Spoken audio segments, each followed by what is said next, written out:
श्री स्वामी समर्थ. अधिक मास येतोय तर अधिक मासाची संपूर्ण माहिती मी तुम्हाला देणार आहे. यासोबतच अधिक मास किंवा आपण ज्याला धोंड्याचा महिना म्हणतो, तर अधिक मास किंवा धोंड्याचा महिना म्हणजे नक्की काय असतो, की उगाचच सगळे म्हणतात म्हणून आपण जे सांगितलेलं आहे कोणीतरी काहीतरी सांगितलंय म्हणून करायचं. तर अधिक मास म्हणजे नक्की काय, तर त्यानंतर यावर्षी अधिक मास कधी सुरू होतोय आणि अशा शुभ महिन्यामध्ये अधिक मासामध्ये काय करावे आणि कुठल्या गोष्टी आपण टाळल्या पाहिजेत, यासोबतच अधिक मासाचे नियम काय आहेत आणि सगळ्यात महत्त्वाचं म्हणजे अधिक मासामध्ये जावयाचा मानपान हा करावाच लागतो का? आणि जर आपण करणार असेल तर तो कशा पद्धतीने करावा? वाण म्हणून आपण काय द्यावं? आणि यानंतर अधिक मासामध्ये जे धोंडे बनवतो तर ते कसे बनवायचे? तर या उपायाविषयीची संपूर्ण माहिती जाणून घ्यायची असेल तर व्हिडिओ स्किप न करता संपूर्ण बघा.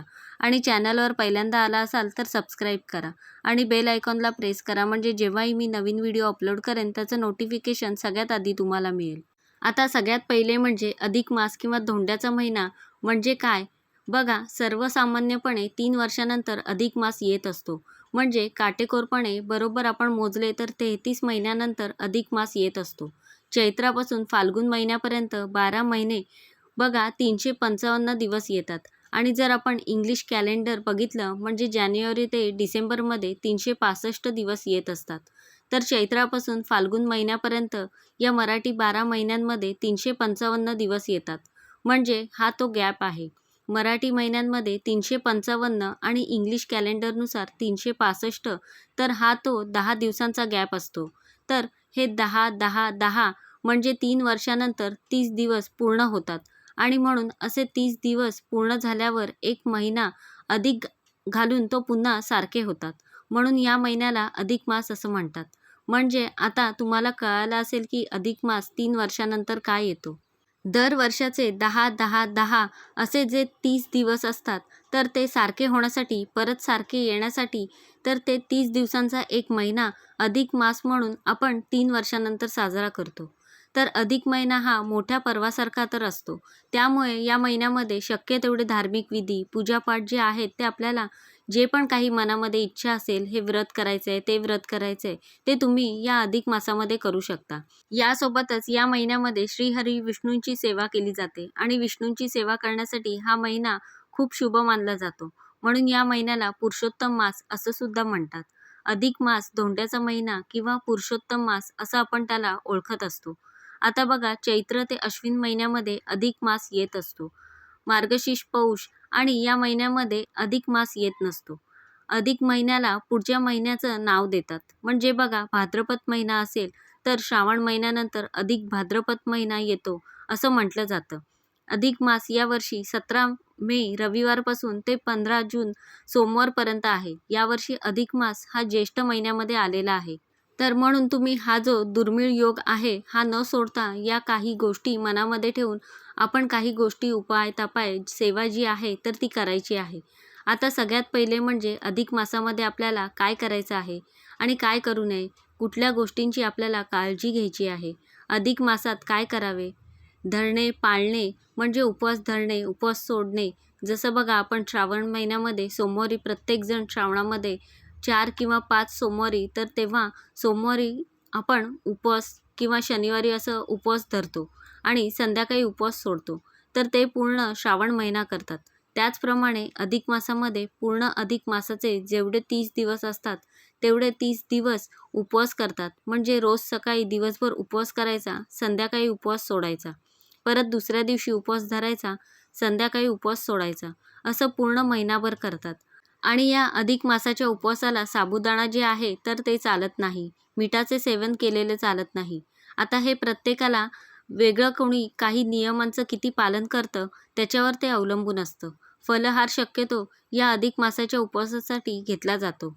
आता हे बघा, हे पण तुमच्या शरीराला शक्य असेल तर तुम्ही हे व्रत करू शकता. अधिक मासाचा अजून एक फायदा म्हणजे बघा, वजन कमी करण्यासाठी आपण काय काय करत असतो. जिम लावतो, ॲरोबिक्स लावतो, योगा लावतो, त्यानंतर महागडे ते प्रोटीन प्रोडक्ट्स घेतो, खूप काय काय खर्च करतो. 1 आठवडा, 2 आठवडा करतो आणि परत मग आपण जैसे थे. परत आपलं रुटीन सगळं वेगळं होऊन जातं. आपल्या वजनामध्ये 1 ग्रामसुद्धा काही फरक पडत नाही. उलट वाढतं, कमी होत नाही. तर तुम्हाला जर अधिक मासामध्ये अधिक मास जो आहे तर त्यामध्ये फक्त फलाहार घेऊन तुम्ही उपवास करा. यामुळे बघा दोन्ही गोष्ट साध्य होतील. देवाची सेवासुद्धा होईल आणि तुमचं वजन जे आहे तर ते 100% कमी होईल.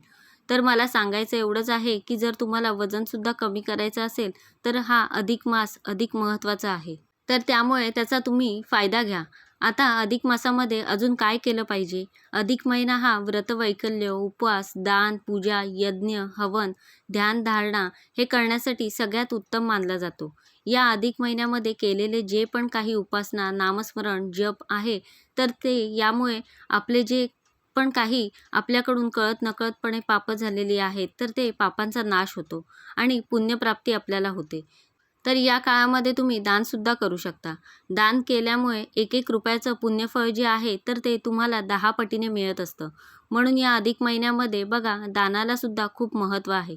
या अधिक महिन्यामध्ये तुम्ही बघा श्रीकृष्ण कथा, श्री भागवत कथा, श्री राम कथा, विष्णू सहस्त्रनाम, पुरुष सूक्त, श्री सूक्त अशा ज्या काही गोष्टी आहेत, गुरुचरित्राचं पारायण या गोष्टी तुम्ही करू शकता. त्याचं खूप जास्त पटीने पुण्य तुम्हाला मिळतं. जर तुम्हाला हे पारायण करण्याची इच्छा असेल, तर या गोष्टी तुम्ही रोज वाचा, ऐका, हरकत नाही. पण अधिक मासामध्ये या गोष्टी केल्या, तर त्याचं खूप जास्त पटीने पुण्य आपल्याला मिळत असतं. त्यासोबतच या महिन्यामध्ये दानाला महत्त्व आहे. तुम्ही ग्रंथदान करू शकता. त्यानंतर जे पण कोणी गोरगरीब असतील, त्यांच्या तुम्हाला यथाशक्तीने तुम्हाला जमेल ते दान करायचे आहे. अन्नदान करू शकता, वस्त्रदान करू शकता. तुम्हाला जे जमेल ते दान करा, हरकत नाही. यासोबतच बघा तुम्हाला गायीची सेवा करायची आहे. या महिन्यामध्ये तुम्हाला जेव्हा कुठे गाय दिसेल, तर तुम्ही तो चान्स घालवू नका.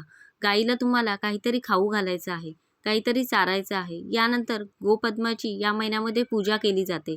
दाराच्या मुख्य दरवाजाच्या बाहेर तुम्हाला किंवा देव्हाऱ्याच्या समोर गोपद्म रोज काढून त्याची पूजा करा. गोशाळेत जाऊन गाईला चारा खायला द्या. यानंतर स्वस्तिक व्रत, गोपद्म व्रत हे सुद्धा या महिन्यामध्ये केले जातात. तर या काही गोष्टी आहेत, या आपल्याला अधिक महिन्यामध्ये केल्या पाहिजेत. आता अधिक महिन्यामध्ये कुठल्या गोष्टी नाही करायच्या आहेत, ते मी तुम्हाला सांगते. आता बघा, अधिक महिना हा जेवढा शुभ आहे, तर तेवढ्या आपल्याला नियमसुद्धा काही पाळणं गरजेचं आहे. काही चुका जर आपल्याकडून झाल्या कळत-नकळतपणे, तर त्याचे वाईट परिणाम आपल्याला भोगावे लागतात. त्यामुळे लक्षात घ्या, या अधिक महिन्यामध्ये लग्न, कार्य, मुंज, साखरपुडा किंवा अन्य कोणतं जे मंगल कार्य असतं, ते अधिक मासामध्ये करू नयेत. दुसरी गोष्ट म्हणजे गृह खरेदी, वास्तू खरेदी, वाहन खरेदी अशा ज्या मोठ्या आर्थिक गुंतवणुका असतात, तर या अधिक मासामध्ये करू नयेत. यासोबतच या अधिक महिन्यामध्ये नवीन ठिकाणी देवदर्शनाला न जाता आपण ज्या नेहमीच्या मंदिरामध्ये जात असतो, तर त्या ठिकाणीच देवस्थळी तुम्हाला जायचं आहे. नवीन देवस्थळी तुम्हाला अधिक महिन्यामध्ये देवांचं दर्शन घ्यायला जायचं नाहीये. तर या काही गोष्टी आहेत ज्या तुम्हाला पाळायच्या आहेत आणि यासोबतच दुसरी गोष्ट म्हणजे मांसाहार. मांसाहार करू नका. हे बघा याच्यामागे सायंटिफिक रिझनसुद्धा आहे. तर त्यामुळे तुम्हाला शक्य असेल तर नक्कीच तुम्ही या काही दिवसांमध्ये कंट्रोल करा. फक्त शाकाहारी जेवण घेण्याचा तुम्ही प्रयत्न करा. आता पुढची गोष्ट म्हणजे या अधिक महिन्यामध्ये जावयाचं मानपान कसं करावं किंवा वाणामध्ये कोणत्या वस्तू असाव्यात? अधिक मासामध्ये जावयाचं मानपान केलंच पाहिजे का? आता हे बघा, अधिक मासामध्ये भगवान श्रीहरी विष्णूची सेवा केली जाते. त्यामुळे या अधिक मासामध्ये जावयाचं मानपान केलं जातं. जावई म्हणजे एक विष्णूचं स्वरूप मानलं जातं. तर त्यामुळे जावयाच्या या महिन्यामध्ये मानपान केलं जातं. दर 3 वर्षांनी जावयाचं आपल्याला सासरवाडीला बोलावून त्यांचं मानपान केलं जातं. त्यांना वाण दिला जातो. नवीन लग्न झालेलं असू द्या किंवा लग्न होऊन कितीही वर्ष झालेले असतील, तरी पण आपल्या जावयांना आपल्या घरी बोलावून आपल्याला यथाशक्तीने प्रत्येकजण त्यांचं मानपान करत असतो. तर या असं केल्यामुळे भगवान विष्णू प्रसन्न होतात. मग जावयांना घरी बोलावून कोणी गोडाधोडाचं जेवण करतं, कोणी त्यांच्या यथाशक्तीने त्यांना जमेल ते वाण देत असतं. कोणी पुरणपोळी, आमरसाचा संपूर्ण स्वयंपाक करतात. जसं प्रत्येकाकडे थोडीफार वेगवेगळी प्रथा असते, तर त्याप्रमाणे करत असतात. काही ठिकाणी हे कौतुक म्हणून जावयाचं कौतुक म्हणून केलं जातं. पण आजकाल बघा बरेचसे जावई जे आहेत ना, ते फक्त एक रीत म्हणून येतात. मग अगदी सोन्या-चांदीचे दागिने आपण केलेच पाहिजेत असं काही नाही आहे. तर आपल्याला आपल्या यथाशक्तीने तुम्हाला जे शक्य असेल किंवा काही ठिकाणी फक्त जावयांना जेवणासाठी बोलवलं जातं. मुलीला आणि जावयाला आणि त्यानंतर त्यांचा मानसन्मान केला जातो. यानंतर अधिक मासामध्ये धोंडे पण आवर्जून बनवले जातात. धोंड्यांना खूप महत्त्व आहे आणि ते आवर्जून बनवतात. कसं बनवायचं आहे? अगदी सोपं आहे. बघा, थोडे धोंडे म्हणजे काय असतं, आपण जे गव्हाचं कणिक करतो ना, पोळीला जसं आपण गव्हाचं कणिक करतो त्याप्रमाणे तुम्हाला कणिक मळायचं आहे.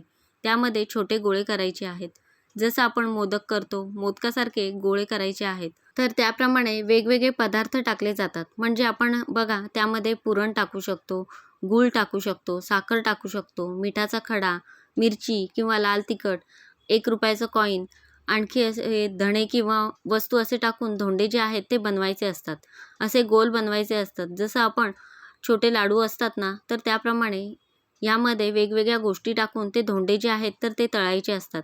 आणि जेव्हा सगळे जेवायला बसतात तर प्रत्येकाच्या ताटात एक एक धोंडा जो आहे तो वाढायचा असतो. आता या धोंड्यामध्ये वेगवेगळे पदार्थ टाकलेले असतात. तर त्यामुळे आधी तो धोंडा आपल्याला उघडून बघायचा आहे, की आपल्या धोंड्यामध्ये काय आलेलं आहे. मग कोणाला असं म्हणतात, की मिठाचा जो धोंडा जर आला तर आपल्या ताटामध्ये तर अधिक नशीबवान मानलं जातं. म्हणजे बघा हा एक गमतीचा भाग आहे.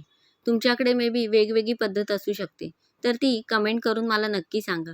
तर अशा प्रकारे तुम्हाला हे जे धोंडे आहेत तर ते तळायचे आहेत.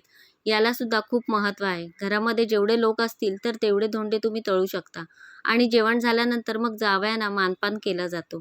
आता ही एक पद्धत आहे, रीत आहे. जावयांसोबत मग लेकीचासुद्धा बोलवलं जातं. जावयाला आणि लेकीला कपडे दिले जातात आणि त्यासोबतच 33 अनारसे किंवा 33 मैसूर पाक द्यायचे आहे. यथाशक्तीने जमेल तर तुम्ही फळंसुद्धा देऊ शकता. 33 कुठली पण फळं आणि अनारसे, मैसूर पाक जास्त महत्त्वाचं असतं. तर बरोबर मोजून 33 द्यायचे आहेत आणि अजून काही जर समजा जावयांना कोणती गोष्ट आवडत असेल, तर खायच्या गोष्टी तुम्ही देऊ शकता. जावयांना आवडीचे काहीतरी 33 पदार्थ असे त्या संख्येमध्ये करून दिले जातात. तर 33 या संख्येमधून बनवून दिलेले शुभ मानलं जातं. आता बघा सगळेच जावई जे आहेत ते समजूतदार झालेले आहेत. सगळेच मुलं बघा पूर्वीसारखं काही कमी पडलं जावयाला तर रुसवे-फुगवे व्हायचे. आता तसं नाहीये. जावई स्वतः म्हणतात की ही एक रीत आहे म्हणून आम्ही येतोय आणि आम्हाला असं देवाण वगैरे काही नकोय. आम्हाला असं देवाण आवडत नाही. काही मुलांना खरंच सासरकडून असं काही घ्यायला मुलीच्या आई-वडिलांकडून किंवा आपल्या बायकोच्या आई-वडिलांकडून असं घ्यायला काही आवडत नाही. तर त्यामुळे प्रत्येकाची एक वेगळी पद्धत असते. आपण फक्त जेवण देऊन काहीतरी कपडे वगैरे देऊन त्यांचा मानपान केला तरीही हरकत नाहीये. काही ठिकाणी जावयाला चांदीची, पितळेची, कोणी स्टीलची भांडी 5 प्रकारची भांडे घेतात. तर त्यामध्ये ताट, तांब्या, वाटी, एखादा चमचा आणि निरांजन देतात. अशी पद्धत आहे. आणि लेकीला लेकीचे जे जोडवी आहेत तर ती वाढवली जातात. आता पायात जे घालतो आपण जोडवी तर ते सौभाग्याचा अलंकार असतो. तर त्यामुळे ही जोडवीसुद्धा वाढवली जातात किंवा आपण स्वतः आपल्या जोडवीची जी पायात आहेत तर ती पायामध्ये वजन टाकून, भर टाकून नवीन घेऊन ती या महिन्यामध्ये करू शकतो. जोडव्यांना या महिन्यामध्ये खूप महत्त्व आहे. आता या पद्धतीमध्ये थोडेफार वेगळेपण असू शकतं. तुमच्या आवडीनुसार तुम्ही ही जी देवाण-घेवाण जी आहे ती तुमच्या जावयाला करू शकता. आता या महिन्यामध्ये श्रीहरी विष्णूला प्रसन्न करण्यासाठी आपण हे सर्व काही करत असतो. म्हणून जावयाला वाण देण्याची ही एक पद्धत आहे. यासोबतच अधिक महिन्यामध्ये बघा आपल्याकडे जर काही सोन्या-चांदीचे दागिने आपल्याला वाढवायचे असतील, अधिक त्यामध्ये भर पाडायची असेल, तर ते सुद्धा आपण करू शकतो. तर या काही गोष्टी आहेत, या तुम्हाला अधिक महिन्यामध्ये करायच्या आहेत. यानंतर दुसरी महत्त्वाची गोष्ट म्हणजे अधिक महिन्यामध्ये दानाला खूप महत्त्व आहे. अधिक महिन्यामध्ये जे पण आपण काही दान करतो, त्याच्यात खूप अधिक पटीने पुण्यफळ जे आहे ते आपल्याला मिळत असतं आणि त्यामुळे दान जे आहे ते तुम्ही करायला पाहिजे. कोणाला तहान लागलेली असेल, तर त्याला तुम्ही पाणी द्या. कोणी भुकेलेलं असेल, तर त्यांना तुम्ही अन्न द्या. तुमच्या यथाशक्तीने काही पण दान करा. असं काही नाही म्हणजे अगदी ते मोठंच केलं पाहिजे. तुम्ही काही आता पावसाळ्याचे दिवस येतील, तुम्ही छत्री दान करा. असं तुम्ही काहीही दान करू शकता.